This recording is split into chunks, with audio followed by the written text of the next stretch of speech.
je suis Brigitte Lapouge, co-créatrice des Jardins de l'Albarède à Saint-Cybrané en Périgord noir et auteure de divers livres de jardinage aux éditions Terre Vivante.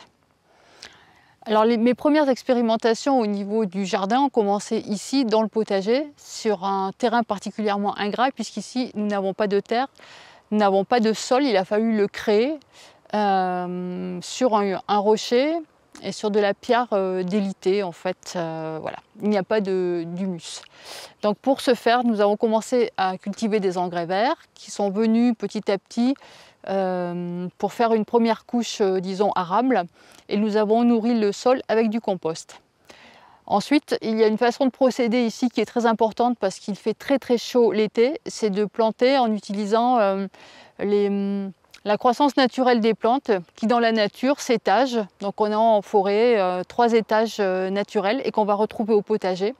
Donc pour ça, on est obligé de planter des plantes hautes. Donc ici, on va avoir les haricots qui vont monter sur les supports et qui vont protéger les plantes qui sont en dessous, c'est-à-dire par exemple des salades, des oignons, des poivrons, qui vont être légèrement à l'ombre et qui vont beaucoup mieux résister l'été. Ce système également en étage de culture permet d'avoir des couvre-sols qui vont protéger le sol du dessèchement, protéger de la montée des températures, car un sol vivant est un sol qui a besoin d'être frais. S'il fait trop chaud, les micro-organismes vont mourir, ils ne pourront pas se développer dans les premiers centimètres du sol et donc la production de légumes va ralentir. Donc c'est important d'avoir un sol couvert ou un sol paillé. Et ici par exemple, on a toujours un sol qui est paillé, soit avec un broyat qu'on fait nous-mêmes, soit avec un vieux compost, soit de la paille, du foin, des feuilles mortes, enfin tout ce qu'on peut trouver.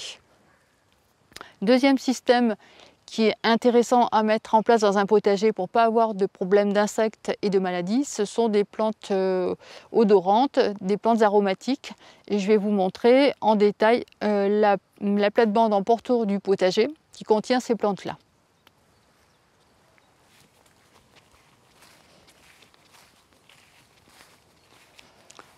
Alors le fenouil, une plante odorante extrêmement facile à cultiver dans les jardins, qui supporte très bien à la fois les sols argileux et les sols très secs, très calcaires.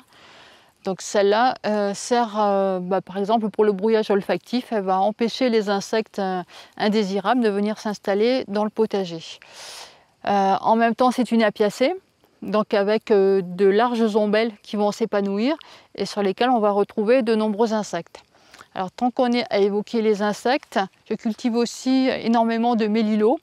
Alors le mélilo est une légumineuse, donc c'est une plante intéressante ici parce qu'elle va améliorer le sol, elle va forer avec ses racines et elle va apporter de l'azote dans le sol. Et dans le même temps, elle va nourrir les insectes, elle fleurit tôt en saison avec des petites grappes jaunes qui sont extrêmement mellifères et elle va se couvrir de papillons et d'abeilles. Donc c'est important aussi de penser aux insectes quand on fait un potager et de leur consacrer quelques endroits dans les plates-bandes pour ces plantes-là.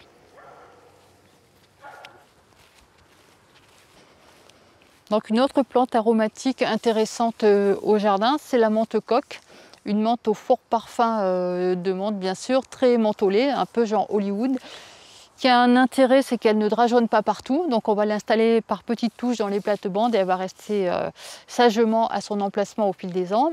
Son parfum va se diffuser dans le jardin, donc pour perturber olfactivement les insectes qui pourraient venir.